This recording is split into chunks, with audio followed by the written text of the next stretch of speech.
हम कितने आशीषित हैं कि इस महामारी के समय जब कई लोगों को अपने ही घरों में रहना पड़ता है, हमारे पास ये सौभाग्य है और ये मौका है कि हम इस प्रकार मिल सकते हैं। कभी इसको हल्के में न लेना। ये बात कि आपके पास इतनी टेक्नोलॉजी उपलब्ध है कि आप देख पाते हो, सुन पाते हो, ये खुद एक ऐसी बात है जिसके विषय में आपको आभारी होना है। ऐसे कई बातें अपने मसीह जीवन में जिनको हम बहुत हल्के में लेते हैं। हम ये नहीं समझते, शायद 70% या 90% लोग इस संसार में उनके पास वो नहीं है जो हमारे पास है। पहला पाठ जो हमें सीखना है वो है आभारी होना, धन्यवादी होना। मैं उसी के साथ शुरुआत करना चाहूँगा। हम किस विषय में इन अंतिम दिनों में सोचे, जब इतनी दुख और इतने पीड़ा है, इतने लड़ाई है, लड़ाई की अफवाह है और भूकंप है और महामारी है। पहली बात, धन्यवादी रहो, आभारी रहो। पहला कदम पीछे फिसलने का वो है कृतज्ञ होना, परमेश्वर के प्रति धन्यवादी न होना। और वही मैं शुरुआत करना चाहता हूँ, क्योंकि इस बात पर मैं बार बार जोर देता हूँ। बाइबल हमें बताती है सब बातों में धन्यवाद दो, हर परिस्थिति में धन्यवाद दो। आप एफिसियों 5 को पढ़ो, 18 वचन से आगे, पवित्र आत्मा से परिपूर्ण हो जाओ। और फिर आगे लिखा है सब बातों में धन्यवाद दो। और कभी कभी जब आपको समय मिलेगा, आप निकालिए रोमियो की पत्री उसका 1 अध्याय। अगर आपके पास पेपर और पेन हो तो मैं आपको प्रोत्साहित करूंगा कि आप इन वचनों को लिख लो और बाद में इनको पढ़ सकते हो। आप रोमियो की पत्री उसके 1 अध्याय के 18 से 32 में उसका आखिरी भाग जो है, वहाँ एक वर्णन किया है मनुष्य कैसे गिरते जाता है, ज़्यादा पाप के मात्रा में वो गिरते जाता है। और 3 बार वहाँ कहा है परमेश्वर ने उनको दे दिया, 24 वचन, 26 वचन और 28 वचन। परमेश्वर ने उनको छोड़ दिया, परमेश्वर ने उनको छोड़ दिया, परमेश्वर ने उनको छोड़ दिया, और परमेश्वर ने उनको छोड़ दिया और वो पाप में नीचे नीचे फिसलते गए। और उनका नीचे फिसलना कहाँ से शुरुआत हुआ? सबसे पहला कदम नीचे मैं आपको बताना चाहता हूँ, रोमियो 1:21। वो परमेश्वर को जानने पर भी उन्होंने परमेश्वर को योग्य बढ़ाई और धन्यवाद न दिया। पहला कदम नीचे फिसलने का वो है आभारी हृदय का अभाव। हम धन्यवादी नहीं होते जो कुछ परमेश्वर ने हमें दिया है उसके लिए, जबकि हमारे पास इतनी बातें नहीं है। कोई बात नहीं, हमारे पास उसके बावजूद बहुत ज़्यादा है, 90% इस संसार के लोगों से ज़्यादा है। आप इस मीटिंग को देख सकते हो, यही इस बात को दर्शाता है। सो इसलिए मेरे प्रिय भाई और बहनों, आइए हम इस आदत को अपने आप तैयार करें धन्यवाद देने की, क्योंकि हमारे इर्द गिर्द एक ऐसी दुनिया है जो बिल्कुल परमेश्वर के प्रति आभारी नहीं है जो कुछ परमेश्वर ने उन्हें दिया है। कई लोग तो परमेश्वर पर विश्वास करना छोड़ चुके हैं, और कई मसीह भी, उनके पास सिर्फ भक्ति का वेश है, उनके सिद्धांत सही है, उनकी भाषा सही है, वो कलीसिया जाते हैं, वो गाने गाते हैं, वे सही बातों में विश्वास रखते हैं, वो अपने विश्वास में बिल्कुल इवेंजेलिकल सही है, पर धन्यवाद का कोई आत्मा नहीं है। जब धन्यवाद की आत्मा का कमी होती है, आपका घर के वातावरण भी वो बहुत गंभीर हो जाता है, दबाव भरा हो जाता है। जब सोच कर देखिए, आपके पास पति पत्नी है जो हमेशा एक दूसरे के लिए धन्यवादी है। आपकी पत्नी अगर आपके लिए चाय का कप लाए सुबह सुबह, एक धन्यवाद की आत्मा होना, ये नहीं कहना कि अरे ये उसकी तो जिम्मेदारी है, नहीं, उसकी जिम्मेदारी नहीं। हमें कोई जिम्मेदारी नहीं है कि हम एक दूसरे के लिए कुछ करें। परमेश्वर हमारे प्रति दयावंत हुआ है और हमारे प्रति उसने भलाई की है, इसलिए हम दूसरों को भलाई करते हैं। इसलिए इस आदत को तैयार करें भाइयों। हमारा आज का विषय है समयों के चिन्हों को परखना जिनमें हम जी रहे हैं, और वो एक वचन है जो यीशु मसीह ने खुद इस्तेमाल किया। अगर आप मेरे साथ निकालें मत्ती उसका 16वां अध्याय, आपको इस वचन को पढ़ना है। मत्ती 16। फरीसी और सदूसियों पहले वचन में उसके पास आकर कहने लगे, हमें स्वर्ग से कोई चिन्ह दिखा। और उसने कहा, तुम लोग जब सांझ को देखते हो मौसम अच्छा रहेगा क्योंकि आकाश लाल है, या आज को आंधी आएगी, क्योंकि वो जो उनके आसपास का जो वातावरण था, मौसम को देखकर वो चिन्ह बता सकते थे, क्योंकि आज के जो मौसम के रिपोर्ट होते हैं वो बहुत अच्छे होते हैं। और वो कहते तुम ये नहीं जानते, इस समयों के चिन्हों का भेद तुम नहीं समझ पा रहे हो, उसको नहीं परख पा रहे हो। आप मौसम कैसा होगा उसको परख सकते हो, कल कैसा होगा, परसों कैसा होगा, और अपना जीवन उसके अनुसार आप योजना करते हो। अरे बारिश होने वाली है इसलिए हम पिकनिक नहीं जा सकते, आप वेदर रिपोर्ट पर भरोसा रखते हो, मौसम की रिपोर्ट पर। फिर इस समय के चिन्हों का वही प्रभु ने फरीसियों को डांटा कि वो नहीं जानते थे या परख नहीं रहे थे। परखना ये अलग है ज्ञान से भी अलग। ज्ञान तो सिर्फ हमारे मन में होता है, बुद्धि में होता है, पर परख हमारी आत्मा में होती है कि आप समझ जाते हो कि आपके बुद्धि से भी बढ़कर वो बात है। मनुष्य शरीर, प्राण, प्राण मतलब उसका मन और आत्मा है, और परखना ये एक आत्मा की बात है। अपने हृदय में मैं कुछ महसूस करता हूँ जो मेरे मन से भी अधिक बढ़कर है, और इसलिए हमें बिल्कुल सतर्क होना है उन समयों के लिए जहाँ हम जी रहे हैं, जिसमें हम जी रहे हैं। और उसका एक ही तरीका है परखने का। सबसे पहले मैंने आपको बताया कि एक धन्यवाद के आत्मा को तैयार करना। सोच कर देखिए कितनी बातें परमेश्वर ने आपके लिए की है, परमेश्वर ने आपको दी है। शारीरिक स्वास्थ्य के उसके विषय में सोचें। आप देख सकते हो, सुन सकते हो, बात कर सकते हो, उसके लिए धन्यवादी रहिए। और दूसरा है एक अच्छा विवेक रखना, साफ विवेक रखना। जब कभी आप कुछ गलत करते हो तुरंत उसका अंगीकार कर लो। जब कभी आप किसी को चोट पहुंचाते हो माफ़ी मांगो। आप एक अच्छा विवेक रखो। आपकी परख रखने की जो वो समझ है वो बिल्कुल एक छुरी को धार लगाने जैसा है। आप उसको ब्रेड को छूते ही वो कट जाता है, आप किसी को छूते ही वो कटता है, क्योंकि आपने उस छुरी को धार लगाई है। हमारा विवेक बिल्कुल ऐसा है। मैं अपने विवेक को हमेशा संवेदनशील रखना चाहता हूँ। बाइबल में वो जगह जहाँ यीशु में सबसे ज़्यादा उसके दूसरे आगमन के विषय में कहा वो है मत्ती उसके 24 अध्याय में। तो मैं वहाँ आपके साथ मुड़ना चाहता हूँ। मत्ती 24 अध्याय निकालिए।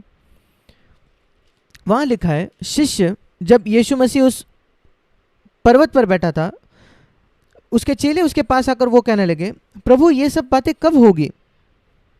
ये मंदिर का विनाश कब होगा?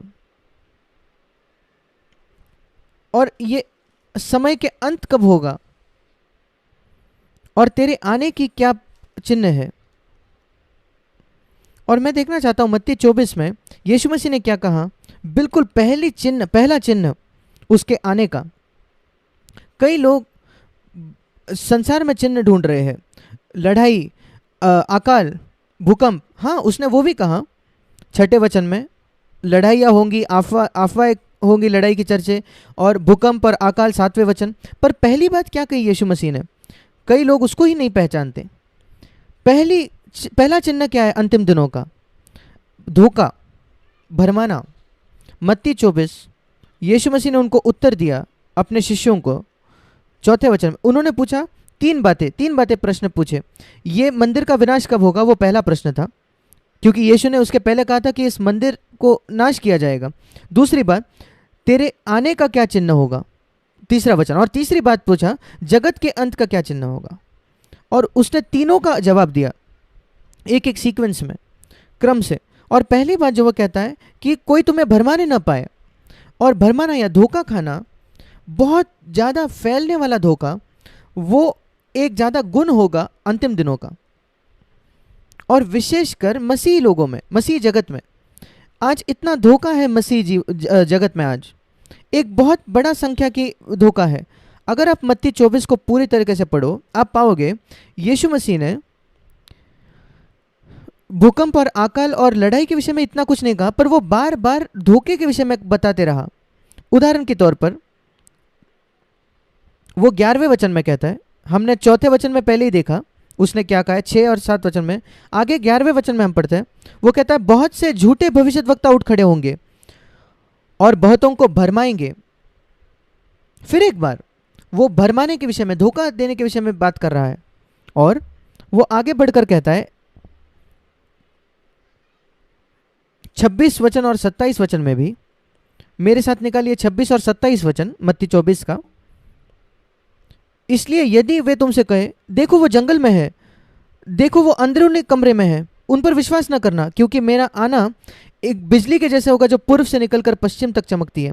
कई लोग हैं जो यीशु मसीह गुप्त रीति से आकर रैप्चर हो जाएगा, हम ऊपर उठा लिए जाएंगे, मसीह आएगा और कोई उसको नहीं जानेगा, और सिर्फ विश्वासी लोग जानेंगे। क्या आप जानते हो यीशु ने क्या कहा? 25 वचन, मैंने तुमको पहले से ही बताया, उन पर भरोसा मत करना कि जो कहते वो यहाँ है, वो वहाँ है, वो चले गया। नहीं, जब वो आएगा वो बिल्कुल एक बिजली के जैसे होगा जो पूर्व से आकर पश्चिम तक जाती है। और बिजली कुछ ऐसा नहीं है जो सिर्फ विश्वासी लोग देख पाते हैं। बिजली ऐसी बात है जो सब लोग देख पाते हैं। जब मसीह आएगा तो सब लोग उसको जानेंगे। सही संत जो है परमेश्वर के, जो परमेश्वर के साथ अच्छे विवेक में जिए हैं, वो ऊपर चले जाएंगे रैप्चर, प्रभु से हवा में मिलने के लिए और उसको पृथ्वी पर उसका स्वागत करने के लिए, जब वो अपने राज्य का स्थापना करने के लिए आएगा। वो दूसरा विषय है।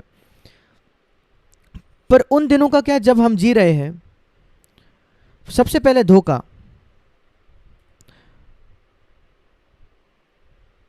और इसलिए धोखे के जो प्रकार है उससे भी अधिक मैं कुछ बांटना चाहता हूं, और मैं बाद में वो भी बताऊंगा कैसे हम धोखे से बच सकते हैं। मेरे साथ निकालिए दूसरा थिस्सलुनीकियों उसका दूसरा अध्याय और उसका 10 और 11 वचन। यहां 9वें वचन में लिखा है शैतान के कार्य के विषय में। अब कई लोग सोचते हैं कि शैतान वो जादू टोना और दुष्ट आत्माएं और सारी दुष्टता और बुरी गलत चिन्ह, बहुत कुछ चीज़ें लिखी है 9वें वचन में। पर वो आगे जाकर ये भी कहता है ये जो धोखा है ये सारी बुराई से आएगा, जो नाश हो रहे हैं उनके लिए। 10वां वचन, क्यों लोग नाश हो जाते हैं, यहाँ कारण दिया है। उसका कारण सिर्फ ये नहीं कि वो पाप में गिरे, हमें से तो हर एक पाप में गिरा है, पर हमने मन फिराकर प्रभु के पास आए। वो उनका नाश होने का कारण है क्योंकि उन्होंने सत्य से प्रेम नहीं किया।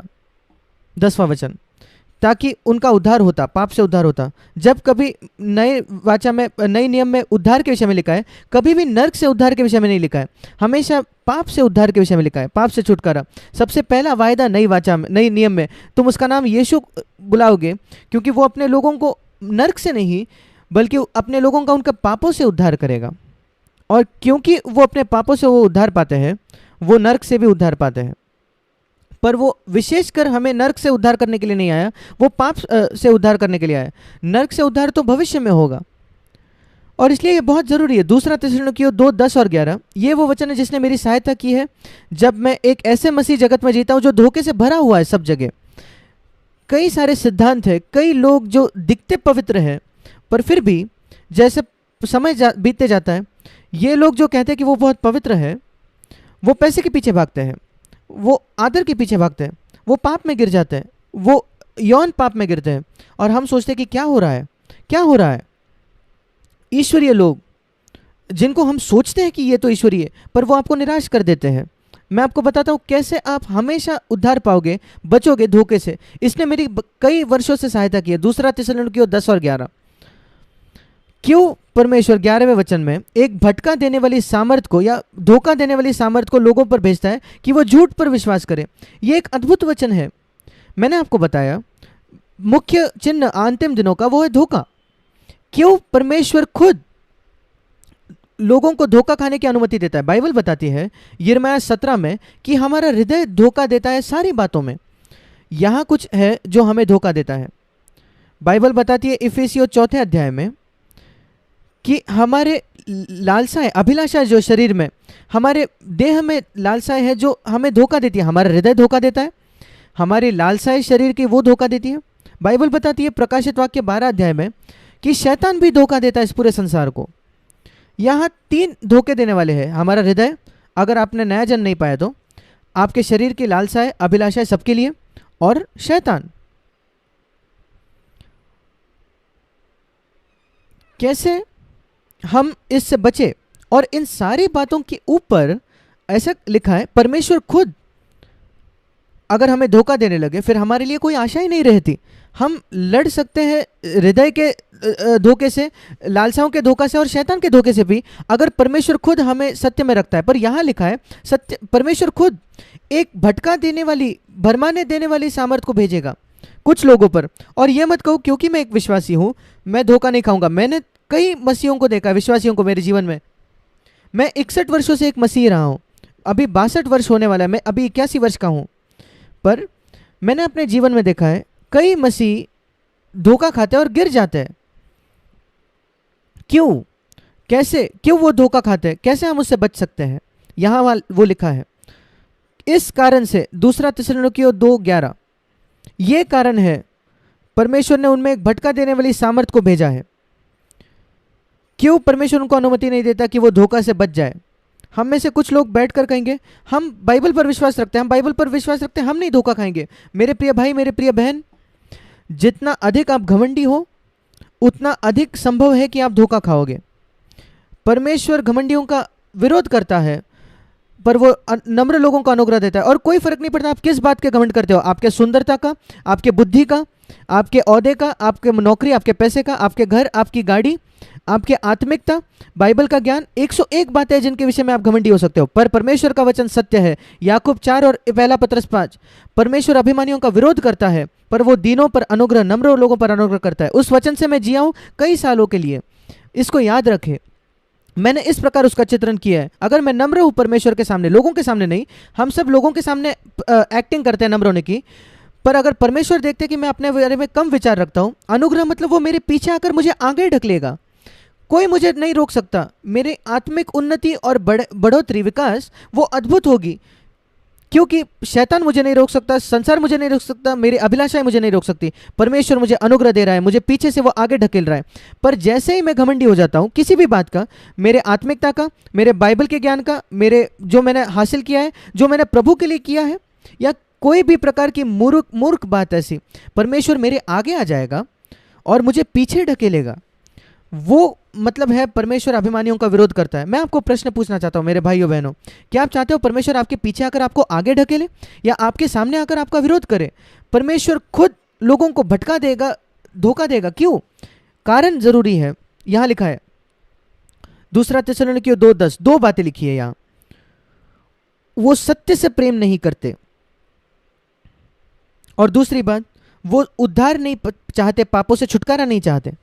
अगर आपके पास ये 2 गुण है, 25 गुण नहीं दे रहा बाइबल, हमें 25 गुण की कोई सूची नहीं देती या कारण नहीं देते, सिर्फ 2 बहुत आसान है इनको याद रखना, पर उसको जीवन में लाना बहुत मुश्किल है। सत्य से प्रेम करो, अपने पूरे हृदय से यत्न करो पाप से उद्धार पाने के लिए। आप अभी भी पराजित होंगे, आप उद्धार शायद नहीं पाओ, कोई बात नहीं, हार मत मानो। क्या आपके अंदर वो इच्छा है? परमेश्वर इच्छा को देखता है। अगर इच्छा है, पाप पर जयवंत होना ये क्रम से बढ़ते जाने वाली बात है, धीरे धीरे धीरे धीरे धीरे धीरे करके, थोड़ा थोड़ा करके। जैसे शिष्य, जैसे इस्राएली लोग थे, जब वो कनान देश पे जीतने लगे, वो सारे राक्षसों को एक दिन में उन्होंने नहीं मारा, और आप भी सारे आपके पापों पर एक दिन में जयवंत नहीं होगे, नहीं। वो जाकर यरीहो को उन्होंने पकड़ लिया, उस पर कब्जा किया, और फिर उस पूरे वहां कब्जा किया और सारे राक्षसों को वहां मार दिया, और कनान देश में जहां उन्होंने राक्षसों को मारा उस पर कब्जा कर लिया, और फिर वो दूसरे देश में, दूसरे शहर में गए। एक जगह वो हार गए, क्योंकि वे प्रभु के साथ आज्ञाकारिता में नहीं चल रहे थे। आई में वो हार गए, और वे उन्होंने मन फिराया, वे उस पर जीत गए और उन राक्षसों को मार गिराया। धीरे धीरे करके, थोड़ा थोड़ा करके वो ज़्यादा ज़्यादा कब्जा करने लगे। और यहोशू अपने जीवन के अंत में कहता है, परमेश्वर कहता है कि आज भी कई राक्षस बाकी है, काफ़ी कब्जा तुम्हें पाना है। और पाप पर जयवंत होना कनान के देश पर कब्जा पाने जैसा है। वो बिल्कुल स्पष्ट रीति से इब्रानियों 3 और 4 में लिखा है, परमेश्वर के विश्राम में प्रवेश करना, और धीरे धीरे करके ये होता है। पर आपके अंदर इच्छा है, अगर इच्छा है तो प्रभु पुराने नियम में ऐसा लिखा है, इसराइल का जो वो डैन से लेकर बीरशेबा तक, ऊपर से लेकर नीचे तक, उत्तर पूर्व से लेकर पश्चिम, और अगर आपके अंदर इच्छा है आपके सिर से लेकर पांव तक पाप पर जयवंत होने के लिए, हर एक राक्षस को डैन से बीरशेबा तक मारने के लिए, अगर वो इच्छा आपके अंदर हो तो धीरे धीरे करके आप जयवंत हो जाओगे, आपका जीवन उन्नति करेगा, अगर आपके अंदर इच्छा होगी पाप से उद्धार होने की। और दूसरा है सत्य से प्रेम करना, यह बहुत ज़रूरी है। जब आप बाइबल को पढ़ते हो, मैं आपको एक उदाहरण देना चाहता हूँ सत्य से प्रेम करने का। जब आप बाइबल को पढ़ते हो और आप कुछ पाते हो कि बाइबल में ऐसा कुछ लिखा है, वो आप जो आपका चर्च ने आपको सिखाया उसके अलग है, इतने सालों से जो आपने सीखा है चर्च में उससे अलग है। आपने बचपन से किसी बात पर विश्वास किया क्योंकि आप एक विशेष कलीसिया में बड़े हुए, आपके माता पिता वहाँ लेके गए, कई सालों तक आपने विश्वास किया, कई प्रचारक वहाँ थे जिन्होंने बहुत आपको ये समझाकर बताया कि आपने उस पर विश्वास रख लिया। पर एक दिन आपने नए नियम में पढ़ा जो यीशु ने कहा, या प्रेरितों में या पत्रों में, अरे ये जो मैंने सीखा है मेरे कलीसिया में, जो सुना है वैसा नहीं है, अलग है मेरे बाइबल में। उस समय आप ये नहीं समझते कि परमेश्वर आपको परख रहा है, परीक्षा ले रहा है, क्या आप सत्य से प्रेम करोगे जो आपने बाइबल में देखा, या आपके माता पिता ने जो आपको सिखाया उस पर आप भरोसा रखोगे। कोई भी कलीसिया से आप क्यों ना हो, पर आप कहते हो अरे क्या होगा अगर मैं उनसे सहमत नहीं रहूं जो कलीसिया कहती है। मैं आपको बताता हूं, आप धोखा खाओगे। अगर आप अपने कलीसिया के अगुओं को प्रसन्न करना चाहते हो तो अगर आप अपने माता पिता को प्रसन्न करना चाहते हो, मैं आपको बिल्कुल गारंटी देता हूँ कि आप धोखा खाओगे। परमेश्वर को, इकलौते प्रभु को प्रसन्न करने की कोशिश करो। प्रभु मुझे कोई फर्क नहीं पड़ता कौन मेरे खिलाफ हो जाए, अगर मैं सत्य को देखूं। मैं ये नहीं कह रहा हूं कि आप कुछ पढ़ते गलत समझकर आप बाइबल से आगे कुछ करते हो, नहीं। सलाह मांगो एक ईश्वरीय व्यक्ति से कि इस वचन का क्या अर्थ है, एक वचन को दूसरे वचन से तुलना करके देखो और आप सत्य को पालोगे। देखिए उदाहरण पर हमारे वेबसाइट पर cfcindia.com जो वेबसाइट है, हमारे पास एक नए नियम का पूरा स्टडी है, मत्ती 1 से लेकर आखिरी वचन तक, प्रकाशित वाक्य एक वर्स बाय वर्स। अगर आप वहां जाओगे और पहले पेज के बिल्कुल नीचे आपको मिलेगा cfcindia.com पे, आप पूरे नए नियम को पढ़ सकते हो और आपको एक स्पष्टीकरण मिलेगा हर वचन का, अगर आप चाहो तो। और देखो वो सत्य है या नहीं। मैं ये नहीं कह रहा कि मुझ पर विश्वास रखो, कहो कि पवित्र आत्मा से प्रभु ये सत्य है कि नहीं। आपको सत्य से प्रेम करना है। जब आप बाइबल को पढ़ते हो उसको सामना करो और कुछ भी चीज़ बदलने के लिए तैयार हो जाओ, किसी को भी अप्रसन्न करने के लिए तैयार हो जाओ, एक गुस्से की बात से नहीं पर नम्रता से। दूसरा क्षेत्र जहां हमें सत्य से प्रेम करना है, कोई परिस्थिति में परमेश्वर आपको बताता है आप गलत हो, वो सही नहीं था, जो तुमने किया वो गलत था, सही नहीं था। जिस प्रकार तुमने बात की अपने पत्नी से वो सही नहीं था, आपने ऐसे बात नहीं करनी चाहिए एक मसीह पति होने के नाते। जिस प्रकार आपने पति से बात की, ये बिल्कुल वो तरीका नहीं है कैसे एक मसीह पत्नी ने बात करनी चाहिए। आप उसका विरोध कर सकते हो, नहीं नहीं नहीं प्रभु उसका वो योग्य है, वो लायक है ये सुनने के। हाँ, ऐसे लोग हैं जो प्रभु से वाद करते अपने मन के अंदर, वो अपने आप को धोखा के लिए खोल रहे हैं। सत्य से प्रेम रखो और कहो मुझे माफ़ कर दो प्रभु। अपने पत्नी के पास जाकर, अपने पति के पास जाकर कहो मेरे प्रिय मुझे माफ़ कर दे, जिस प्रकार मैंने बात किया कृपया मुझे क्षमा करो। आप धोखा नहीं खाओगे। जो घमंडी है वो धोखा खाते हैं। कौन सी बात आपको रोकती है जाकर माफ़ी मांगने से? घमंड, दूसरा कुछ नहीं। कैसे मैं अपने आप को नम्र करके दूसरे के आदर में कैसे मैं अपने आप को छोटा करूं, ये बेहतर है कि आपका जीवन साथी आपके विषय में कम सोचे, इससे बेहतर, और आप धोखा नहीं खाते। इससे बेहतर कि आपका जीवन साथी आपके बारे में बहुत सोचता है पर आप धोखा खाते हो, क्या फ़ायदा। तो सत्य से प्रेम करो और पाप से उद्धार पाने की कोशिश रखो। जो सत्य से प्रेम नहीं करते और पाप से उद्धार नहीं चाहते, इस कारण से परमेश्वर उन पर एक भरमाने वाली आत्मा को भेजेगा, सामर्थ को। मैं इसको इस संबंध में कह रहा हूं जो हमने पढ़ा। धोखा खाने का पहला चिन्ह जो आपने देखा मत्ती 24 में, अंतिम दिनों का पहला चिन्ह, कई झूठे भविष्यद्वक्ता आएंगे। फिर एक बार धोखा, दूसरी बात झूठे भविष्यद्वक्ता। अब हम सब प्रचारकों को सुनते हैं, हम कैसे जान सकते हैं कौन झूठा भविष्यद्वक्ता है? सबसे पहले अगर वो परमेश्वर के वचन के अनुसार बात नहीं करता, तो एक व्यक्ति जो कभी बहुत कम बाइबल को खोलकर बताता है, मैं उसको ज़्यादा सुनूंगा नहीं। अगर एक व्यक्ति सिर्फ एक वचन शुरुआत में बोलता है, उसके संदेश के शुरुआत में, और फिर बाद में आधा घंटा एक घंटा अपने विचार ही बोलते रहता है, मैं कहूँगा भाई आपको ये सब कहाँ से मिल रहा है, बाइबल से कहाँ मिल रहा है? मैं हमेशा चाहता हूँ कि मेरा जो कुछ प्रचार है वो बाइबल से बाहर आए। और सारी किताबें जो मैंने लिखी है, ये दूसरी बात, आप cfcindia.com पर जा सकते हो और मेरी सारी किताबें आप वहाँ पढ़ सकते हो, फ्री में, मुफ्त में, या उनमें से कुछ आप सुन सकते हो ऑनलाइन मुफ्त में, उनमें से हर एक को। और ये जो 30 किताबें मैंने लिखी है, अगर आप उसमें से किसी को भी खोलो तो हर एक पन्ने पर, कोई भी पन्ना खोलो, आपको बाइबल के कुछ वचन मिल जाएंगे, एक वचन मिलेगा। उस प्रकार मैंने अपनी किताबें लिखी है, बाइबल पर आधारित। मैं कुछ कहता हूँ और मैं कहता हूँ देखिए ये वचन में, मैं कुछ कहता हूँ और देखता हूँ ये वचन में देखिए। मेरी सारी किताबें, हर पन्ने पर बाइबल से कोई वचन होगा, क्योंकि मैं कहता हूँ मेरे शब्द कोई ज़रूरी नहीं है। आपको बिल्कुल मेरे वचनों से कन्विंस नहीं होना है। मैं शायद बहुत बुद्धिमान हूँ, मैं वाद करके कुछ सबूत साबित कर पाऊँ नियम के कोर्ट में, पर आपका विश्वास मनुष्यों के शब्दों पर नहीं होना चाहिए। इसलिए मैं बाइबल को दिखाता हूँ, बाइबल के वचन पर, परमेश्वर के वचन पर विश्वास आता है सुनने से। परमेश्वर उसके अपने वचन से बात करता है, रोमियो 10:17। और इसलिए ये बहुत ज़रूरी है कि हम बाइबल को जानें। कैसे हम जान सकते हैं कौन झूठा भविष्यद्वक्ता है? हम जानते हैं कि ऐसे प्रचारक है जो प्रचार करते हैं, प्रचारक जो लिखते हैं किताबें, और कुछ लोग हैं जो कहते हैं कि वो भविष्यद्वक्ता है, वो भविष्य बता रहे हैं। ठीक है, मैं यही शुरू करना चाहता हूँ। आज कई लोग हैं, विशेषकर कुछ डिनोमिनेशन में, जो कहते हैं कि वो भविष्य बता सकते हैं। मैं ये बताता हूँ किसका अभी इलेक्शन में कौन जीतने वाला है। पॉलिटिकल का जो इलेक्शन होता है, मैं कहता हूँ ये होने वाला है भविष्य में। अच्छा, बहुत आसान है पाना कि वो भविष्य वक्ता है क्या नहीं। वो रुक के देखिए कि वो घटना होती है कि नहीं, और फिर देखिए क्या होता है। अगर वो नहीं हुआ, वो व्यक्ति को लिख कर रखो कि वो झूठा भविष्य वक्ता है। कभी उस पर वापस विश्वास नहीं रखना, उसने कुछ भी क्यों ना कहे। और ये कई झूठे भविष्य वक्ता वो मन भी नहीं फिराते जब उनकी भविष्यवाणी झूठी ठहरती है, असफल होती है। आज भी हो रहा है, मैंने देखा है ये होते हुए कई बार मेरे जीवन में। मेरे साथ निकालिए बाइबल को, फिर एक बार बाइबल से दिखाता हूँ ये सबूत करने के लिए। व्यवस्था विवरण 18, अगर आपके पास अभी समय नहीं है तो लिख लीजिए, बाद में देखिए। व्यवस्था विवरण 18 अध्याय, प्रभु कहता है 18 वचन में, व्यवस्था विवरण 18:18, मैं उनके लिए अपने भाइयों के बीच में से एक नबी को उत्पन्न करूंगा। ये यीशु के विषय में लिखा है, यहूदी लोगों में से, और मैं अपने शब्द, अपने वचन उसके मुंह में डालूंगा, और जिस जिस बात में मैं उसके आज्ञा दूंगा वो उनको कह सुनाएगा। और यीशु मसीह ने अपने पिता को समर्पण किया।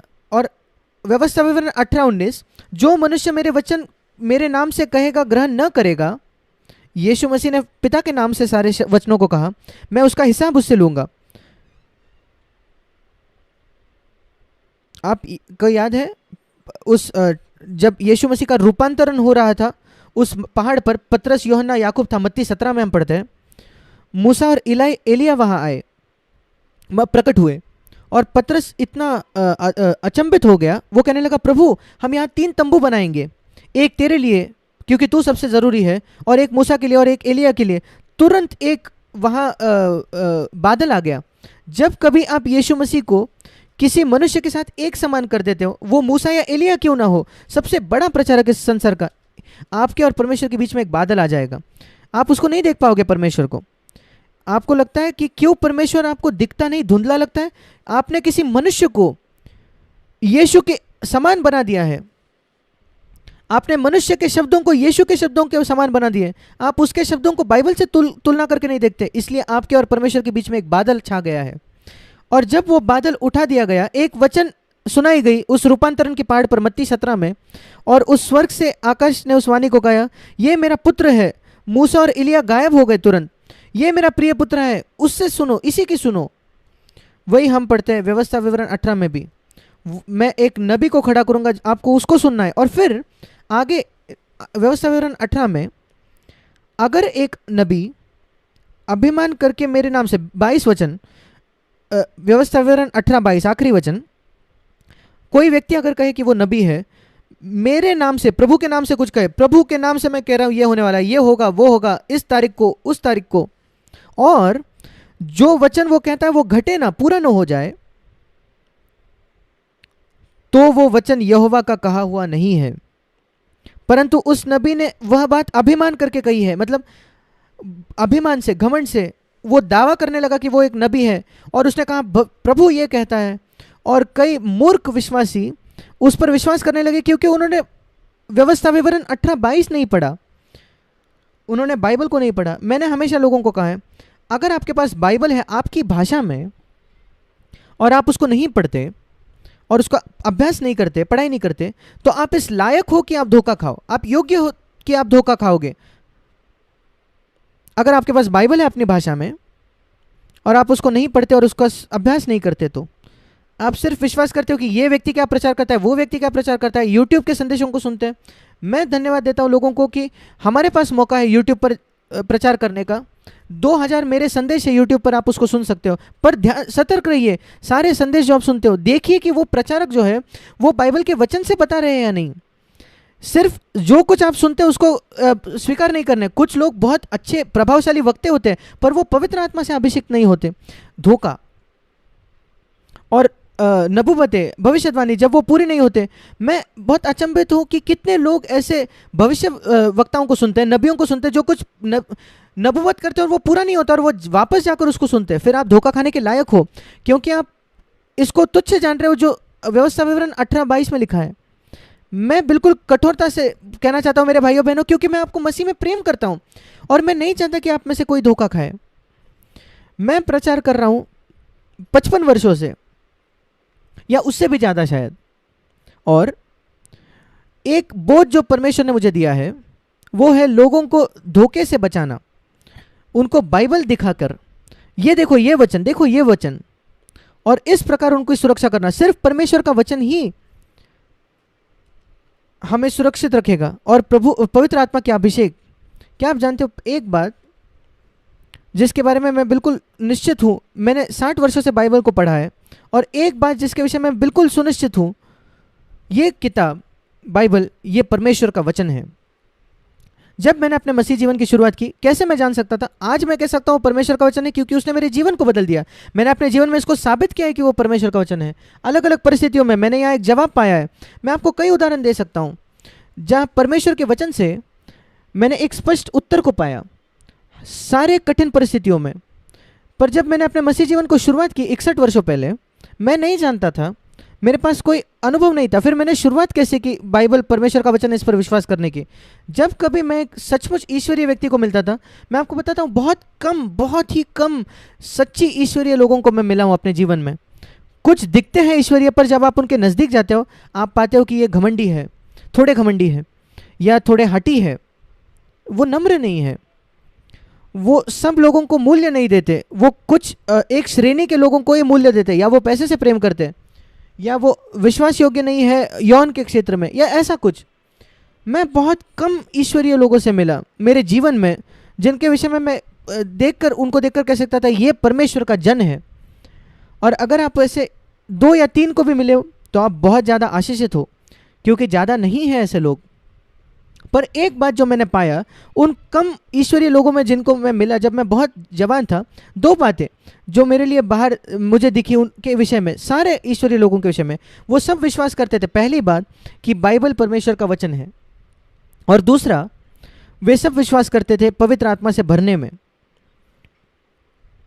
और उनके पास एक अनुभव था पवित्र आत्मा से भरने का। ये 2 बातें मैं उसके पीछे भागने लगा। प्रभु मैं पवित्र आत्मा से भरना चाहता हूँ, एक दिन नहीं, हमेशा सर्वदा मैं परमेश्वर के वचन पर भरोसा करना चाहता हूँ। उस प्रकार हम धोखा से बचते हैं। और मैं कुछ और कहना चाहता हूँ, भविष्यवाणी की दान छोड़कर दूसरा कुछ लोग कहते हैं हमें चंगाई का दान है, कुछ लोग दावा करते हैं। मैं आपको परिचय इस प्रकार से देना चाहता हूँ, मेरे पूरे जीवन में एक विश्वासी 61 वर्षों से मैं हूँ, और मैं कई देशों का गया हूँ, मैंने कई किताबें पढ़ी है, हर प्रकार के डिनोमिनेशन, पेंटिकॉस्टल हो या दूसरे डिनोमिनेशन हो, मैं कई हीलिंग की सभाओं में गया हूँ, चंगाई की सभाओं में। मैं आपको यह बताना चाहता हूँ, मैं इसके विषय में सुनिश्चित हूँ, आपको मुझे इससे सहमत होने की ज़रूरत नहीं। मैं चंगाई की दान में विश्वास करता हूँ, वो एक दान है जो पहले कुरिन्थियों 12 में लिखा है। भविष्यवाणी का दान, सिखाने का दान, चंगाई का दान, चमत्कारों का दान, सारी पहला कुरिन्थियों 12 में, मैं उनमें से हर एक में विश्वास करता हूँ। अन्य भाषा का दान, अन्य भाषा का समझाने का दान। मेरे पास चंगाई का दान नहीं है।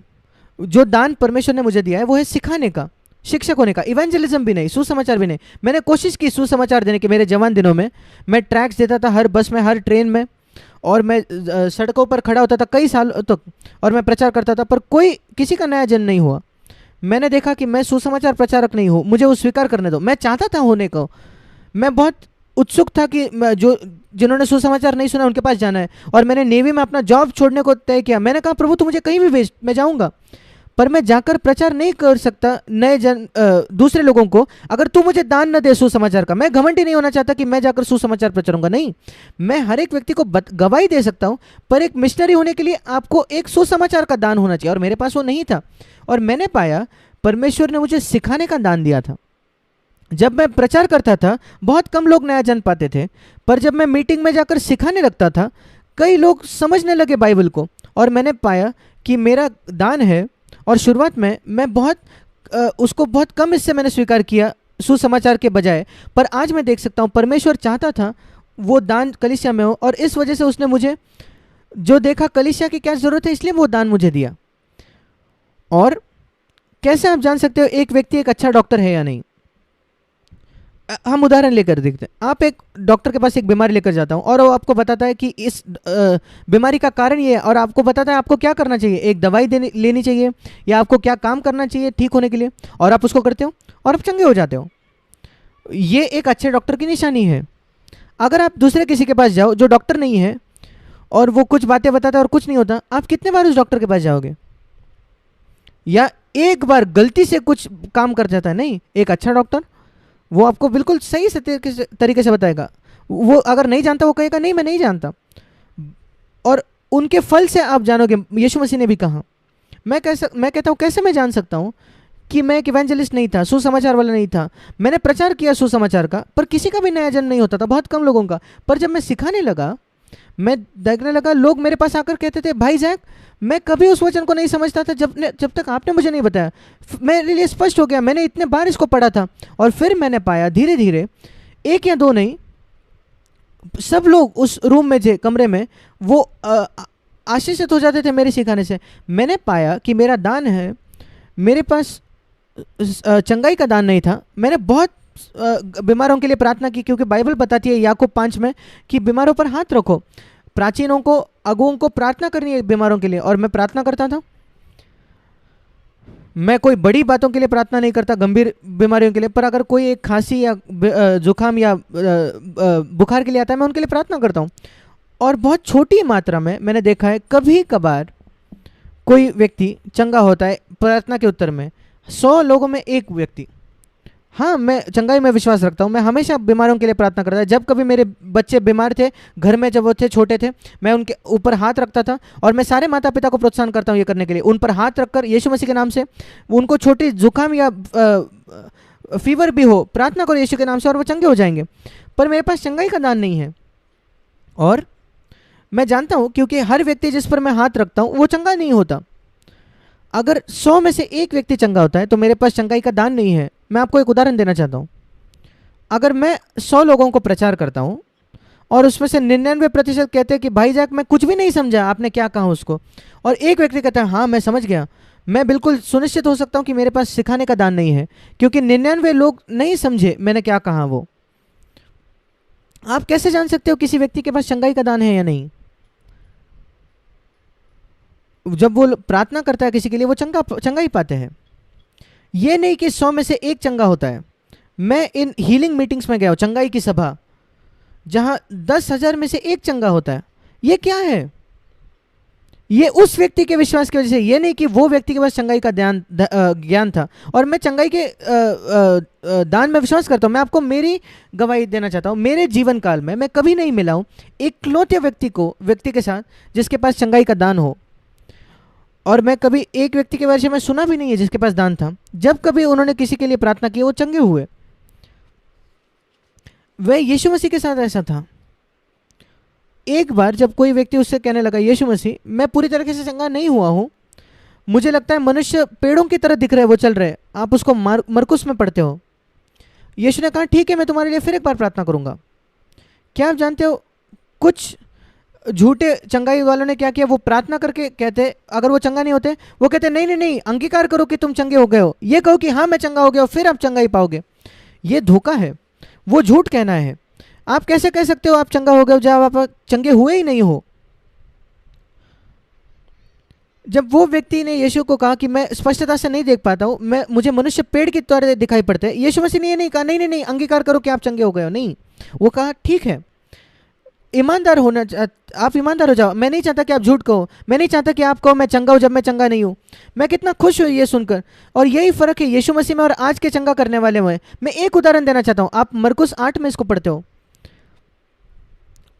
धोखा, ये बहुत बड़ा धोखा हो रहा है मसीह जगत में। ये सबसे पहला चिन्ह है अंतिम दिनों का। और मैं चाहता हूँ कि आप मेरे साथ निकालें एक दूसरा वचन चंगाई के संदर्भ में आगे जाने से पहले। क्या एक परमेश्वर का बच्चा बीमार पड़ सकता है? 2 कुरिन्थियों उसका 12वां अध्याय। यहां मैंने जवाब पाया मेरे प्रश्न का, मेरे अपने जीवन में।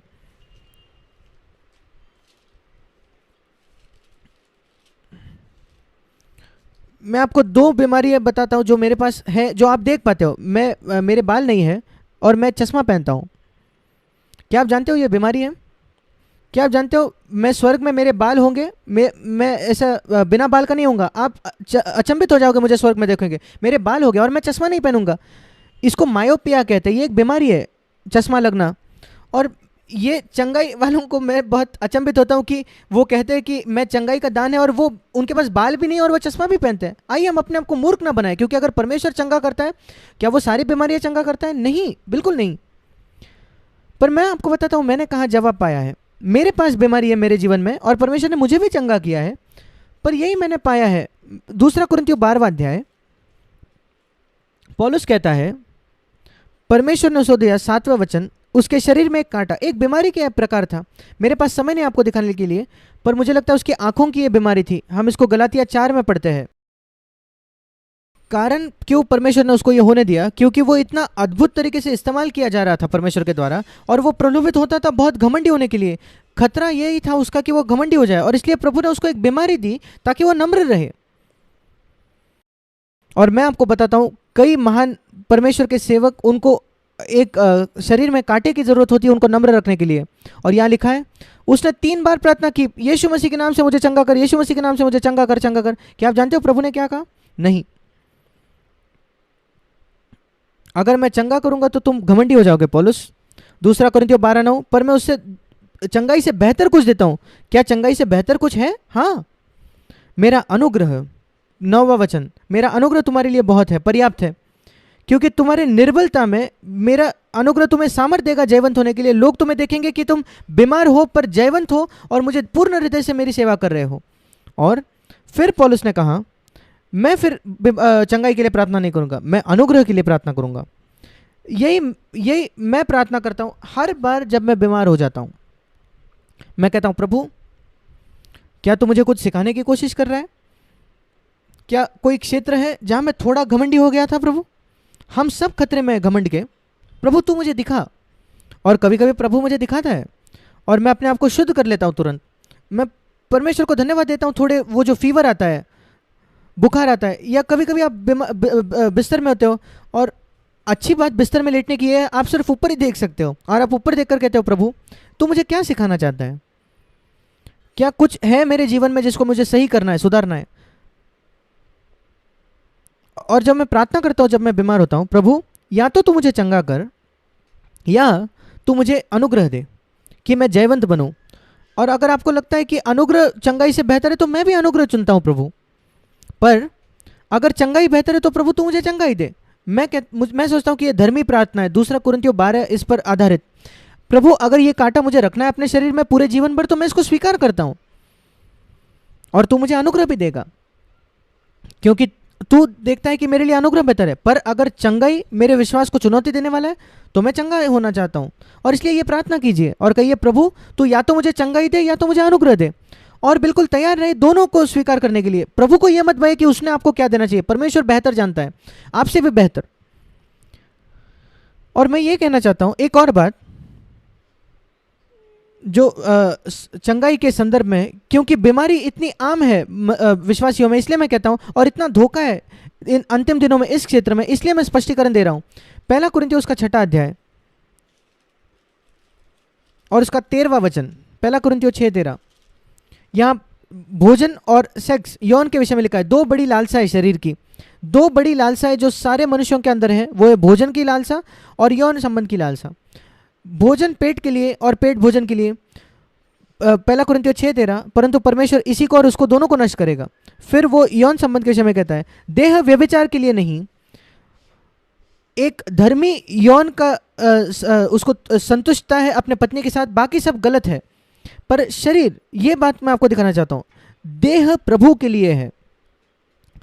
क्या आप जानते हो शरीर आपको प्रभु ने क्यों शरीर दिया? ताकि आप उसको प्रभु के लिए इस्तेमाल कर पाओ। उसने आपको आंखें दी ताकि आप बाइबल पढ़ो, अच्छी बातें पढ़ो, और ऐसी बातें पढ़ो जो अच्छी है। जब आपको ज्ञान बढ़ाना पड़ता है ताकि आपको जॉब लगे, आपकी पढ़ाई, आपकी आंखें अच्छी बातों के लिए इस्तेमाल करे, शुद्ध बातों के लिए, स्त्रियों के पीछे लालसा करने के लिए नहीं। उसने आपको शरीर दिया, अपनी जबान का इस्तेमाल किया झूठ करने के लिए नहीं, पर सत्य कहने के लिए, लोगों को प्रोत्साहित करने के लिए। शरीर प्रभु के लिए है। ये आपके हाथ है, कभी पाप के लिए नहीं, ये पर अच्छाई भलाई करने के लिए। शरीर प्रभु के लिए है। अगर आपको, प्रभु मेरे शरीर का हर हिस्सा तेरे लिए है, मेरी आंखें तेरे लिए है, मेरी जबान तेरे लिए है, मेरे हाथ तेरे लिए, मेरे पैर तेरे लिए, वही जाएंगे जहां तू चाहता है मैं जाऊं। मैं कभी कहीं नहीं जाना चाहता जहां तू मुझे नहीं ले जाना चाहता। तू नहीं चाहता मैं जाऊं।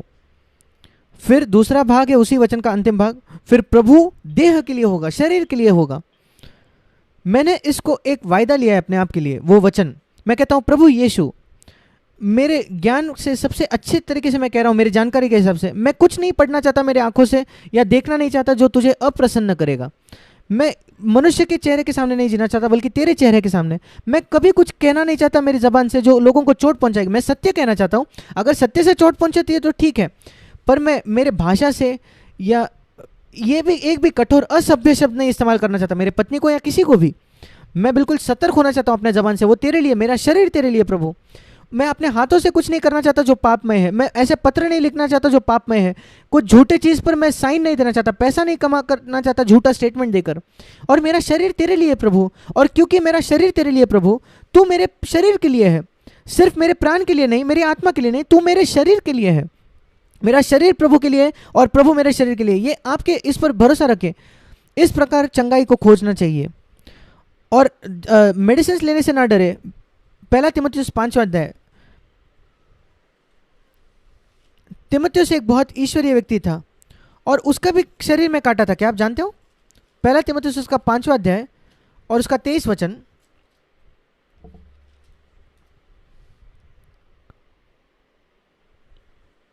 वो कहता है, पौलुस कहता है कि पानी नहीं पीना अपने पेट के लिए, थोड़ा सा दाखरस हो ले, दाखरस भी ले। उस दिनों में वो मेडिसिन था, दवाई थी, पेट के समस्याओं के लिए वो दवाई थी। थोड़ा सा ब्रांडी 1 चम्मच, वो पेट के लिए तभी दवाई मानी जाती थी। और पौलुस तीमुथियुस को क्या कह रहा है? जिसको बार बार पेट के हिसाब से वो बार बार बीमार था, वो उसके शरीर का काटा था, बार बार पेट की बीमारी, कुछ ना कुछ पेट की समस्या। और पौलुस, मैं जानता हूं उसने प्रार्थना की ही होगी, शायद पौलुस ने तीमुथियुस पर हाथ रखा होगा कई बार, पर तीमुथियुस ठीक ही नहीं हुआ, चंगा ही नहीं हुआ। यद्यपि महान पौलुस प्रेरित ने उस पर हाथ रखा था। पौलुस कहता है ठीक है, मैं मेरे प्रार्थना से तो चंगा नहीं हुआ, कोई कारण से परमेश्वर ने तुझे ये काटा होने दिया है तेरे शरीर में, पर तू थोड़ी दवाई ले ले। हाँ, और इसलिए दवाई लेने में कुछ भी गलत नहीं है। दवाई या क्या है जानते हो? कुछ या तो वो पौधे हैं या केमिकल्स हैं जो इस संसार में पाए जाते हैं। किसको बनाया? शैतान ने नहीं बनाया ये सब। शैतान कभी कुछ नहीं बनाएगा जिससे बीमारी चंगा हो जाए, बिल्कुल भी नहीं। वो तो सबको मरने देगा चंगा बीमारी से।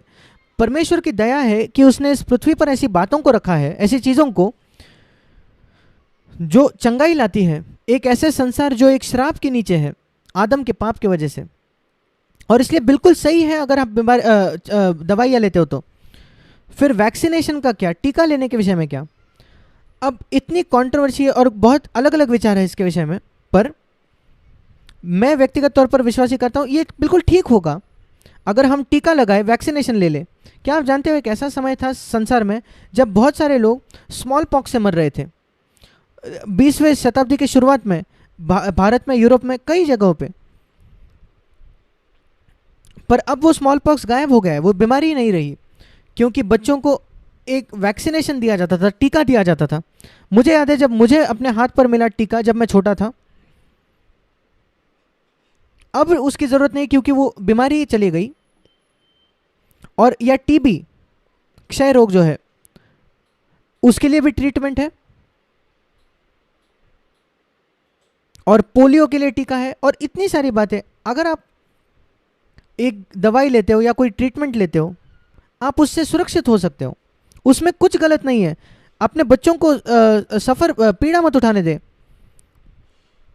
आपके ये सारी बातें सुनकर जो लोग कहते हैं ये गलत है वो गलत है, नहीं नहीं, जो आप इंटरनेट पर पढ़ते हो सब बातों पर विश्वास मत करो। मैं ये नहीं कह रहा कि कोई धोखा नहीं है मेडिकल फील्ड में, मैं ये भी नहीं कह रहा कि आप सारी बातों पर भरोसा रखो जो डॉक्टर कहता है। मैं सिर्फ ये कह रहा हूँ कि ये कहकर छोड़ूंगा, कुछ गलत नहीं है दवाई लेने में, पर अगर एक विशेष परिस्थिति में आपके आत्मा में स्वतंत्रता नहीं चाहते, आप प्रार्थना करते और स्वतंत्रता नहीं महसूस करते, कोई बात नहीं। पर हमेशा ये मत कहो कि डॉक्टर के आप खिलाफ है, दवाइयों के खिलाफ है और हम चंगाई के लिए प्रार्थना करेंगे। अगर आप बीमार हो तो अच्छे डॉक्टर में जाइए, अच्छे हॉस्पिटल में जाइए, उसमें कुछ गलत नहीं है। और एक महामारी के समय अगर लोगों को कोविड-19 मिलते हैं, ऐसे मैं विश्वासियों को जानता हूँ जिनको कोविड हुआ है और जो उससे चंगे हो गए, उन्होंने सारी बातें मानी जो डॉक्टर ने बताई और वो चंगे हो गए। और आप भी चंगे हो सकते हो। मैं हाल ही में किसी ने सुना है कि कोई मसीह कोविड से मरा हो, और शायद कुछ हो सकता है। मैं चाहता हूं कि आप निकालें बाइबल का एक दूसरा भाग अंतिम दिनों के विषय में, समयों के चिन्हों को पहचानना, परखना। लूका रचित सुसमाचार, लूका 17, हम यहां पढ़ते हैं कि अंतिम दिनों का एक चिन्ह यह है कि वो बिल्कुल नूह के दिनों समान होगा। लूका 17 वो मनुष्य के पुत्र के आगमन के विषय में बात कर रहा है। वो बिजली के समान होगा, 24वां वचन, एक छोर से दूसरी छोर, वैसे मनुष्य के पुत्र का आगमन आने का दिन होगा। और फिर वो कहता है जैसे नूह के दिन में था, लूका 17:26, वैसा ही मनुष्य के पुत्र के दिनों में, ये मतलब अंतिम दिनों में होगा। 28 वचन, जैसे लूत के दिन में था, बिल्कुल वैसा ही होगा अंतिम दिनों में। एक बात क्या था जो गुण नूह के दिनों का और लूत के दिन का, दो बातें देखा जाए तो, यौन पाप और वायलेंस, मारपीट। आप उत्पत्ति उसके 6 अध्याय में पढ़ते हैं, हमें वहां मुड़ने की भी जरूरत नहीं। हिंसा, वायलेंस मतलब हिंसा। नूह के दिनों में लिखा है कि जो स्वर्गदूत थे वो स्त्रियों के लिए लालसा करने लगे पृथ्वी पर। अभी स्वर्गदूतों के पास तो शरीर नहीं होता, पर वे लालसा करने लगे, और उनके अंदर ये बहुत यौन एक लालसा थी कि इच्छा रखने की, यद्यपि उनके पास शरीर नहीं था। यह अद्भुत बात है। वहां लिखा है परमेश्वर के पुत्र, ये स्वर्गदूतों के विषय में आयुब में भी लिखा है कि स्वर्गदूतों को परमेश्वर का पुत्र कहा गया है। परमेश्वर ने बनाई हुई सृष्टि, स्वर्गदूतों को परमेश्वर ने खुद बनाया है अपने हाथों से, और वो मनुष्यों के अंदर आ गए। जैसे दुष्ट आत्माएं आती है, जैसे दुष्ट आत्माएं मनुष्यों के अंदर आ जाती है, वैसे एक स्वर्गदूत गिरकर वो दुष्ट आत्मा बन जाता है, और वह स्त्रियों के साथ यौन संबंध रखने लगे और अपनी लालसा को वो पूरा करने लगे। एक गलत, अस्वाभाविक यौन संबंध, स्वाभाविक बिल्कुल नहीं था। वो नूह के दिन का बिल्कुल एक गुण था। और जैसे आप अंत के दिनों में आओगे, एक चिन्ह इन दिनों का जिनमें हम जीते हैं वो है अस्वाभाविक यौन संबंध, मनुष्य मनुष्यों के साथ, स्त्रियों स्त्रियों के साथ। बिल्कुल वही बात लूत के दिन में भी हुई। लूत सदोम में था, और बिल्कुल सदोमी, ये शब्द भी उसका अर्थ सदोम से आया है। मनुष्य पुरुष पुरुषों के साथ, पुरुषों के पीछे लालसा करने लगे। आप उसको उत्पत्ति 18 अध्याय में पढ़ते हैं, और हम वहां पढ़ते हैं कि प्रभु ने आखिरकार, आपको उत्पत्ति 18 पढ़ के देखिए, अद्भुत उत्पत्ति 18 और 19, कैसे प्रभु ने लूत को वहां से छुटकारा किया। ये बुरे दिन थे यौन संबंध के क्षेत्र में, और अंतिम दिनों में बहुत ही अस्वाभाविक पाप होने वाला है, यौन पाप। ये चिन्ह के समयों को हमें परखना है, और वो बहुत अधिक अधिक बढ़ते जा रहा है। और ऐसे मसीह कलीसिया है जो इसको स्वीकार कर रहे हैं आज। बिल्कुल स्वाभाविक तौर पर तलाक इतना आम हो गया है आज, यद्यपि यीशु ने इतने कठोरता से उसके खिलाफ बात की, तलाक के खिलाफ। और दूसरी बात जो बिल्कुल कॉमन थी, आम थी, लूत और नूह के दिनों में, हम उत्पत्ति 6 में पढ़ते हैं, और उत्पत्ति 18 और 19 में भी, वो था हिंसा, क्रूरता। वो लोगों को मार रहे थे नूह के दिन में।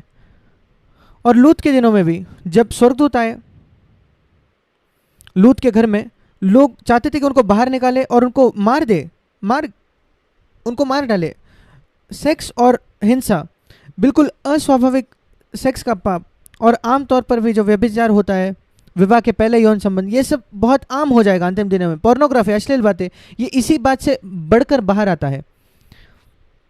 एक मसीही जो अपने आप को खोल देता है पोर्नोग्राफी देखने को अपने फ़ोन पर या इंटरनेट पर, वो एक ऐसे गड्ढे में गिरने वाला है जिसमें से बहुत कठिन हो जाएगा उसको बाहर आना।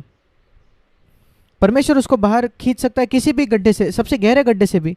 पर अगर आप सोचते हो कि अच्छा ये बहुत बड़ी बात नहीं है, थोड़े समय में देख लूँगा वो अश्लील बात। मैं खुद तो जाकर कोई शारीरिक तौर पर किसी से यौन पाप नहीं कर रहा, मैं सिर्फ स्क्रीन पर देखकर आनंद उठा रहा हूँ। क्या आप जानते हो क्या होगा? वो आपके मन में एक काबू पा लेगा, जकड़ लेगा और आपको ज़्यादा ज़्यादा एक दास बना देगा, गुलाम बनाएगा।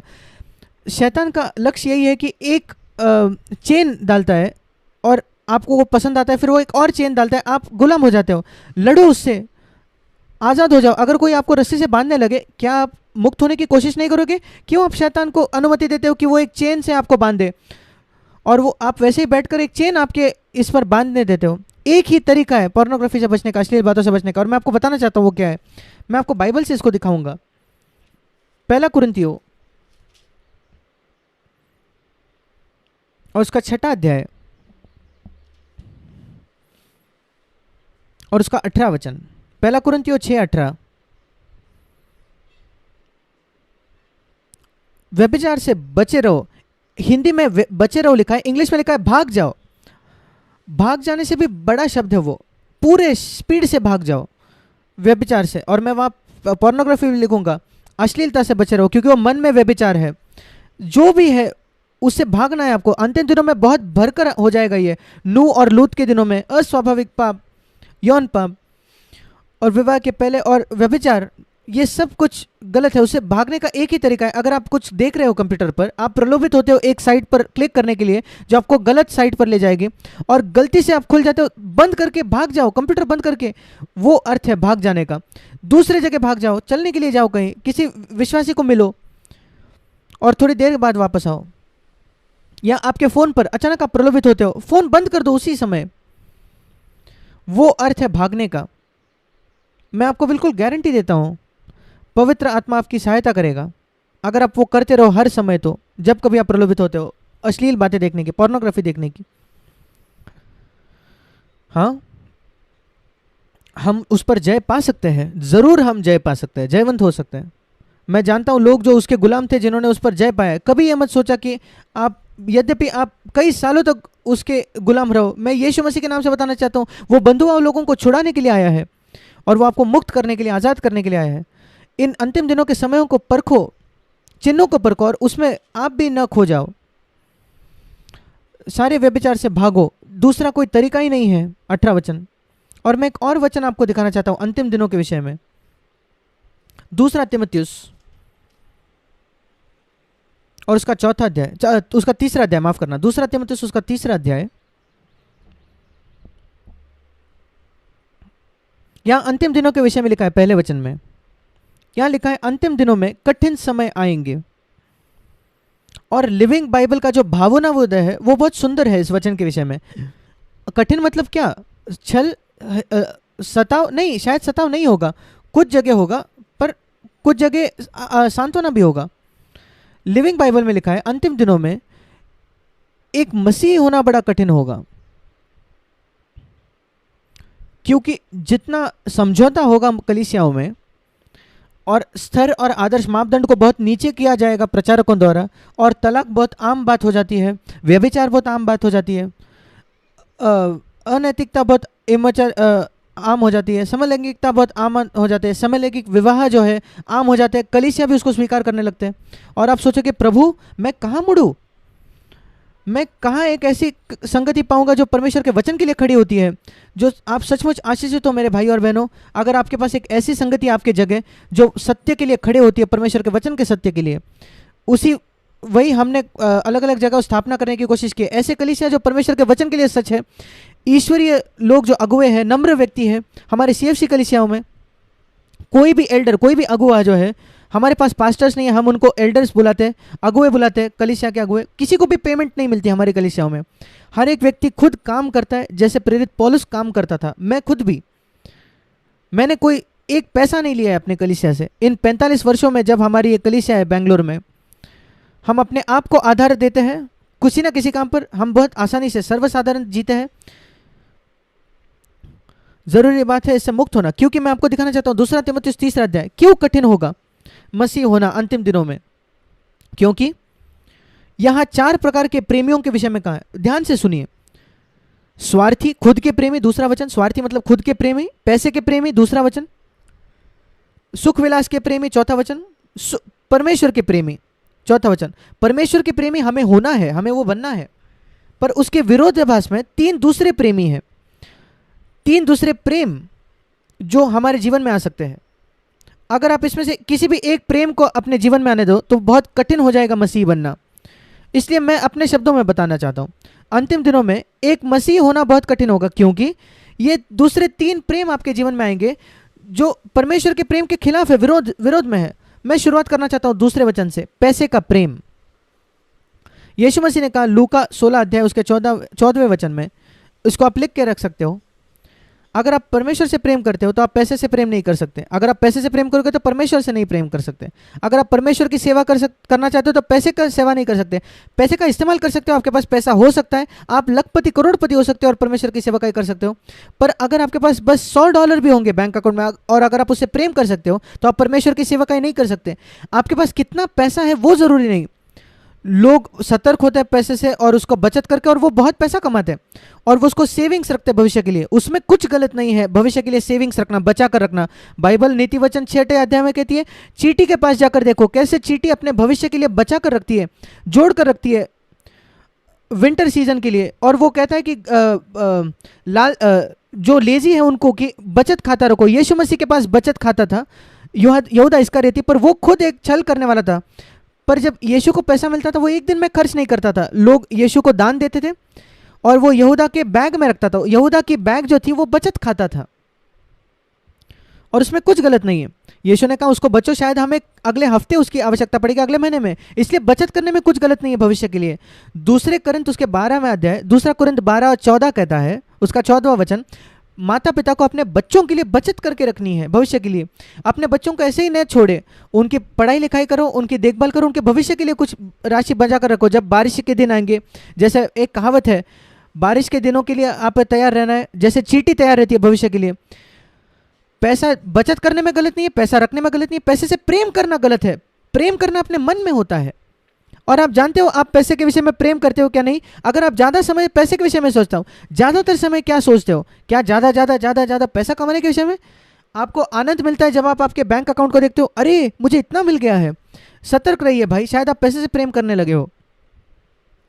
सिर्फ अमीर लोग नहीं है जो पैसे से प्रेम करते हैं। लोग सोचते हैं नहीं वो धनी है इसलिए वो प्रेम करता है। मैंने कभी एक व्यक्ति जिसके पास, बेघर व्यक्ति को नहीं देखा जो पैसे से प्रेम करता है। हमारे पास कई भिखारियां हैं भारत में, भिखारी सब पैसे से प्रेम करते हैं। क्या आप गरीब व्यक्ति से मिले हो जो पैसे से प्रेम नहीं करता? एक भिखारी, वो पैसा चाहते हैं। पैसे का प्रेम ऐसा नहीं है जो धनी या गरीबों के साथ होता है, वो आदम की जाति में पाया जाता है। हर आदम का संतान पैसे से प्रेम करता है। और अगर आप परमेश्वर से प्रेम करना चाहते हो तो आपको इससे छूटना पड़ेगा। आपके पास पैसा हो सकता है, पर कहो प्रभु पैसा मेरा सेवक होने वाला है, पैसा मेरे पैरों तले होगा, मेरे सिर पर नहीं। इस पृथ्वी पर सोना है, क्या आप जानते हो स्वर्ग में भी सोना है? हम प्रकाशित वाक्य उत्पत्ति उसके 2 अध्याय में पढ़ता है, अदन का सोना चोखा था, अच्छा था। इस पृथ्वी का सोना तो तकलीफ देता है लोगों को। स्वर्ग में सोना है, पर क्या आप जानते हो वो कहाँ है? वो सड़कों पर है, वो उस पर चलते हैं। सोना इस पृथ्वी पर है। क्या आपको याद है पृथ्वी का सोना कहाँ रखते हैं? अपने सिर पर, एक मुकुट में या अपने गले में डालते हैं। स्वर्ग में पैरों के नीचे सोना होता है। और मैं बताता हूं, आप स्वर्ग के लिए तब तैयार हो जाओगे अगर आप सीख गए हो सोने को अपने पैर के नीचे रखना।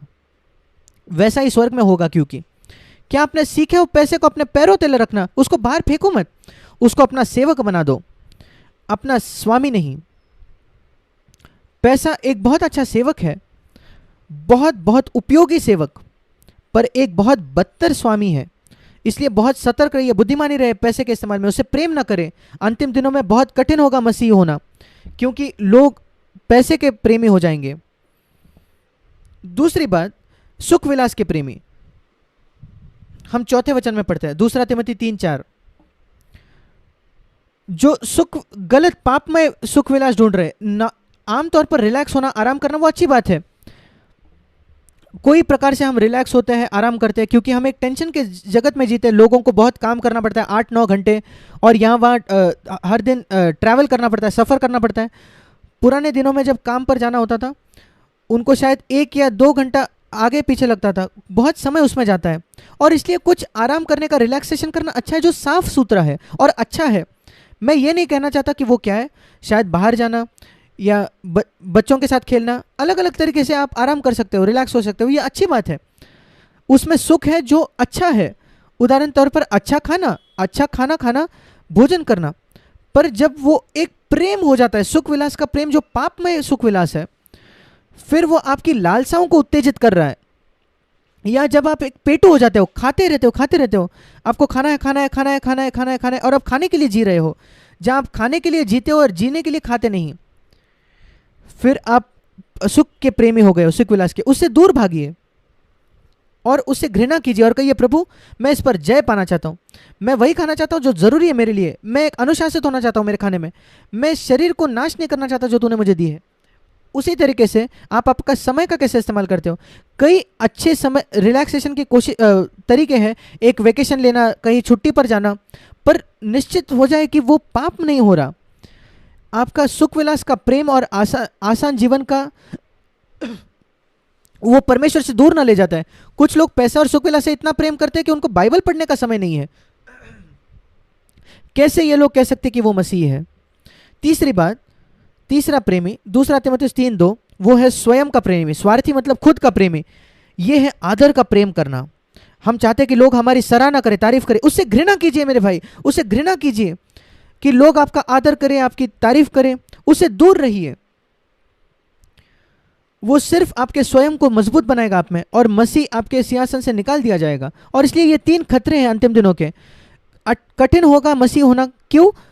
आपके इर्द गिर्द लोग होंगे, मनुष्य होंगे जो पैसे से प्रेम करते हैं, सुख विलास से, और अपने आप से आदर से प्रेम करते हैं, अपने आप से प्रेम करते हैं। इन लोगों से दूर भागे और परमेश्वर के प्रेमी बने। क्योंकि दूसरा तीमुथियुस 3:5, वे ऐसे लोग होंगे जो मसीह होंगे, जिनके पास भक्ति का भेष है। क्या आप जानते हो भक्ति का भेष क्या है? सही डॉक्ट्रिन, सही सिद्धांत, सही शब्द। बाहरी तौर पर सब कुछ सही, पर अंदरूनी तौर पर उनके पास सामर्थ्य नहीं है शुद्धता में जीने के लिए। परमेश्वर की सामर्थ्य चले जाती है। दूसरा तीमुथियुस 3:5। और हम पढ़ते हैं बड़े बड़े प्रचारकों के विषय में जो पाप में गिर जाते हैं, और बाद में हम पाते हैं कि वो उन्होंने पाप किया है। ये ऐसा नहीं है जो अचानक होता है, ये परिणाम है बार बार अपने ही तारीफ में, लोगों के आदर में बहुत खुश होना, उससे घृणा करने के बजाय, ये कहने के बजाय, प्रभु मैं आदर नहीं चाहता लोगों का, मैं तेरे सामने जीता हूं। ये हमें बहुत सतर्क होना है। परमेश्वर के प्रेमी बनो। एक व्यक्ति जो कहता है, प्रभु मैं पूरे हृदय से तेरे प्रेम करना चाहता हूँ, मैं अपने हृदय में कुछ नहीं चाहता, तेरे अलावा किसी और को जगह नहीं देना चाहता, ये वो बातें हैं जो हमें सुरक्षित रखेंगी। और मैं अंत में फिर एक बार मत्ती 24 में आऊँगा, अंत करने से पहले। मत्ती उसका 24 अध्याय, जहाँ यीशु मसीह ने कहा, 12 और 13 वचन, मत्ती 24:12-13। क्योंकि अधर्म बढ़ जाएगा, क्योंकि पाप में इतना अधर्म होगा अंतिम दिनों में। वो अंतिम दिनों के विषय में कह रहा है। अधर्म, पाप, पैसे के क्षेत्र में, सुख विलास के क्षेत्र में लोग आदर खोजते हैं, सारे प्रकार के पाप। क्योंकि इतना पाप होगा अंतिम दिनों में, कई लोगों का प्रेम, परमेश्वर के लिए प्रेम, प्रभु के लिए प्रेम ठंडा पड़ जाएगा। वो बाकी सारी चीज़ों के लिए उनके पास समय होगा, बाइबल छोड़ने के लिए, बाइबल पढ़कर, वो छोड़कर सारी चीज़ों के लिए समय। उनके पास समय होगा मूवीज़ देखने के लिए, पिक्चर देखने के लिए, बाइबल के लिए कोई समय नहीं।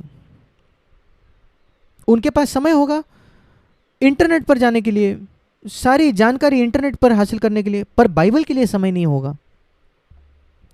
जैसे मैंने कहा, अगर आप अपने भाषा में पढ़ सकते हो, आपके पास बाइबल आपकी भाषा में है, और आप उसका पढ़ाई नहीं करते, तो आप लायक हो कि आप धोखा खाओ। मेरे प्रिय भाइयों, बहुत बहुत ज़रूरी, बाइबल को पढ़िए, उस पर मनन कीजिए। सिर्फ पढ़ना नहीं, उसके विषय में सोचिए आपने क्या पढ़ा है, और एक बार दिन भर में आप मनन कर सकते हो आपने क्या सुबह पढ़ा। उनका प्रेम ठंडा पड़ जाएगा, प्रभु यीशु के लिए प्रेम ठंडा पड़ जाएगा, एक दूसरे के लिए प्रेम ठंडा पड़ेगा। बहुत सतर्क रहिए भाइयों, बहुत सतर्क रहिए कि आपके पत्नी के लिए आपका प्रेम या आपके पति के लिए प्रेम वो ठंडा ना पड़ जाए। वही तरीके से अधर्म आता है, अनैतिकता आती है। आप सतर्क रहिए, आपके भाई बहनों के लिए जो आपका प्रेम है वो ठंडा ना पड़ जाए। उस जगह जाओ जहाँ आप आपके शत्रुओं से भी प्रेम कर सको, जहाँ आप उनको आशीष दो जो आपको सताते हैं। मैं अपने जीवन को उससे नापता हूँ, क्योंकि मैं परमेश्वर का सेवक हूँ। शैतान ने मुझ पर सालों से हमला किया है, 40-50 वर्षों के लिए उसने मुझे हमला किया है, और हमेशा मनुष्यों के द्वारा। पर मैंने निर्णय किया है कि मैं हर एक से प्रेम करूंगा। जो मेरे खिलाफ बुरा कहते हैं, जिन्होंने झूठी कहानियां फैलाई है, मैं उनसे प्रेम करने वाला हूं, और मैंने उनसे प्रेम किया है। मैं किसी से घृणा नहीं करूंगा इस संसार में। मैं कहता हूं प्रभु परमेश्वर प्रेम है, और अगर मैं उसके पवित्र आत्मा से भरा हूं, परमेश्वर की आत्मा में प्रेम की आत्मा से भरा हूं, अगर एक भी व्यक्ति है संसार में जिससे मैं प्रेम नहीं कर सकता, फिर मेरे में कुछ गलत है, उससे नहीं। मैं शायद उससे सहमत नहीं होता, मैं वो जो करता है उससे सहमत नहीं हूँ, मैं उससे अलग राय रखता हूँ, कोई बात नहीं, वो झूठा भविष्यवक्ता है, कोई बात नहीं, दुष्ट हो व्यक्ति हो, पर मेरे मन में घृणा नहीं होगी। मैं यीशु मसीह की आज्ञा मानूंगा जो कहता है अपने शत्रुओं से बैर रखो और उनको आशीष दो जो आपको श्राप देते हैं। मैं अच्छी बात करूंगा उनके विषय में जो मेरे विषय में बुरा कहते हैं। मैं बुरा बात नहीं कहूंगा किसी के विषय में, उनको कुछ भी क्यों ना करने दे। मैं यीशु मसीह का अनुयायी हूँ, शिष्य हूँ, वो रवैया अपनाइए। कई लोगों का प्रेम ठंडा पड़ जाएगा अंतिम दिनों में। समयों के चिन्हों को पहचाने, ये वो दिन है जिनमें आप जी रहे हैं। ऐसे मसीह जो ठंडे पड़ जाते हैं, अगर आप उनसे सहमत नहीं होंगे तो आप वो उससे प्रेम नहीं करेंगे। अगर आप उनके कलीसिया में नहीं जाओगे, वो आपसे प्रेम नहीं करेंगे। मैं वैसा नहीं होना चाहता। मेरे अपने कन्विक्शंस है, मैं अपने विश्वास है, बहुत मजबूत विश्वास। मैं इसकी वजह से कलीसिया छोड़कर बाहर आया हूँ, क्योंकि मैंने पाया वो गलत डॉक्ट्रिन का प्रचार कर रहे थे। मुझे याद है एक प्रचार ने मुझे कहा, जब मैंने कहा कि मैंने इस कलीसिया को छोड़ा, फिर इस कलीसिया को छोड़ा और मैंने दूसरे कलीसिया में गया, वो कहे भाई जैक आप इतने अस्थिर हो, हमेशा एक कलीसिया छोड़कर किसी और कलीसिया में जाते हो। मैंने कहा भाई मैं जीवन भर अस्थिर रहा हूँ। मैंने अपनी बालवाड़ी को छोड़कर पहली कक्षा में गया, फिर पहली कक्षा छोड़कर दूसरी कक्षा में गया, फिर तीसरी कक्षा। मैं जीवन भर अस्थिर रहा हूँ, हमेशा मैंने बढ़ोतरी की, उन्नति की है। मैं कभी उसी कक्षा में नहीं रहा जीवन भर। जब कभी मैंने कुछ गलत पाया कलीसिया में, मैं उससे बाहर आ जाता था और बेहतर कलीसिया ढूंढता था। और इस वजह से मैं आज यहाँ हूँ। मैं बहुत खुश हूँ जिस संगति में मैं हूँ आज उससे। आपका प्रेम, लोगों का प्रेम ठंडा पड़ जाएगा। सतर्क रहिए, उनको भी प्रेम कीजिए जो आपसे अलग राय रखते हैं। पर 13 वचन, जो अंत तक धीरज धरे रहेगा, प्रेम में धीरज धरे रहेगा, उसका उद्धार होगा। क्या आप जानते हो कैसे उद्धार पाना है? ये नहीं, नरक से उद्धार नहीं, अंत तक प्रेम में धीरज धरे रहे। मत्ती 24:12-13, उस समय को परखे जिसमें हम जी रहे हैं। ऐसे बहुत घृणा होगी, कड़वाहट, पीछे बात करना, निंदा करना, चुगली करना। शैतान को कहा है भाइयों पर दोष लगाने वाला, और कई विश्वासी उससे हाथ पकड़कर कहते हैं, लोगों पर दोष लगाते दोष लगाते दोष लगाते दोष लगाते शैतान के साथ मिलकर। वो आप मत करो। निंदा मत फैलाओ, चुगली मत करो, पीछे जाकर लोगों को सावधान कराओ, पर बाहर जाकर चुगली मत करो। शैतान का हाथ पकड़कर दोष मत लगाना लोगों पर। कई बार आप जानते भी नहीं कि क्या हुआ है, आपने कहीं पढ़ा है, आपने कहीं सुना है, और आपको बात करने फिरते हो। क्यों आप बात करते बताओ? क्यों सुसमाचार हम ना फैलाए? क्यों हम लोगों से ये नहीं बताए एक गवाही आपके जीवन की, कैसे परमेश्वर ने आपकी सहायता की? ये सारी चुगली के बजाय जो इस संसार में चल रहा है, सारे दोष लगाना। शैतान कहता है मैं चाहता हूं मेरे साथ सहकर्मी आ जाए जो विश्वासियों को दोष लगाएंगे। क्या आप मेरे साथ हाथ जोड़ोगे? और कई विश्वासी तो कहते हैं हाँ मैं हाथ मिलाऊंगा। किस पर दोष लगाओ? शैतान कहता है उस पर दोष लगाओ, उस पर दोष लगाओ। क्या जानते हो कितने मूर्ख विश्वासी ये कर रहे हैं? वो ये नहीं पहचानते कि शैतान आपको बता रहा था सतर्क रहिए भाइयों, जो अंत तक प्रेम में धीरज धरे रहेगा उसका उद्धार होगा। मैं उद्धार पाना चाहता हूं इस बुरे संसार से जिसमें मैं जी रहा हूं। मेरे प्रिय भाई और बहनों, इस बात को पहचाने, उस समय को जिसमें हम जी रहे हैं। यह संसार बिल्कुल बेबीलोन की तरफ जा रहा है। लोग प्रकाशित वाक्य 17 में आप पढ़ते हैं, पॉलिटिक्स जो है वो बेबीलोन में आता है। मेरे पास समय नहीं उसके लिए बात करें, शायद अगले सत्र में हम बात करेंगे इससे। बहुत दिलचस्प है ये भी। बेबीलोन में किस बातें में है? प्रकाशित वाक्य 17-18, पॉलिटिक्स और मसीहत, पैसा और मसीहत। प्रकाशित वाक्य 18, और प्रकाशित वाक्य के 18 में संगीत और मसीहत, रॉक म्यूजिक, सारे ये संगीत जो है, जहाँ संगीत ज़्यादा जरूरी हो जाता है ईश्वरीयता से भी अधिक। बहुत सतर्क रहिए इन बातों से। हाँ, आप सबको सुनने के लिए धन्यवाद, और मैं आशा करता हूँ कि प्रभु ने ऐसी कुछ आपसे बात की है जो सर्वदा के लिए आपकी सहायता करे।